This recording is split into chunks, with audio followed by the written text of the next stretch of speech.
Les Nations Unies lancent une nouvelle initiative pour ramener la stabilité en Libye. Mardi 26 septembre, une session de pourparlers entre parties rivales libyennes s'est ouverte en Tunisie sous l'égide du nouvel émissaire de l'ONU pour la Libye, Ghassan Salamé. Rencontre qui intervient quelques jours après la présentation de sa feuille de route aux Nations Unies pour tenter de sortir le pays de cette crise.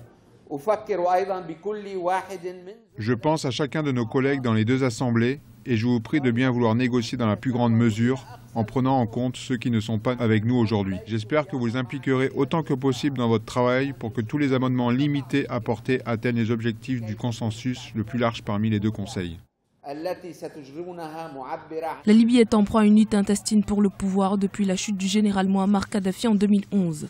Pour apaiser ces tensions entre pouvoirs politiques rivaux, l'accord interlibyen de Skhirat a été signé en 2015 au Maroc sous l'égide de l'ONU et un gouvernement d'union avec comme Premier ministre Fayez al-Sarraj a été créé. Cependant, le nouveau gouvernement peine à imposer son autorité dans le pays.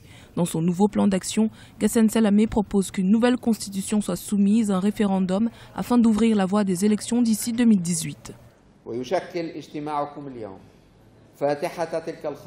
Votre rencontre aujourd'hui est une ouverture à cette stratégie dont l'accord Skhirat, qui est notre référence et notre cadre, a besoin. Une mise à jour pour l'améliorer et le rendre plus cohérent avec le changement que la Libye a traversé depuis son adoption. Bien sûr, sa légitimité s'améliorera aussi si nous parvenons à convaincre la majorité des Libyens. Le consensus sera élargi et l'unité de notre peuple en Libye renforcée. Ces nouvelles négociations doivent se poursuivre jusqu'à la fin de la semaine à Tunis. Les législateurs doivent débattre des changements apportés à l'accord de 2015 que l'ONU espère sera une transition vers les élections présidentielles et parlementaires en Libye.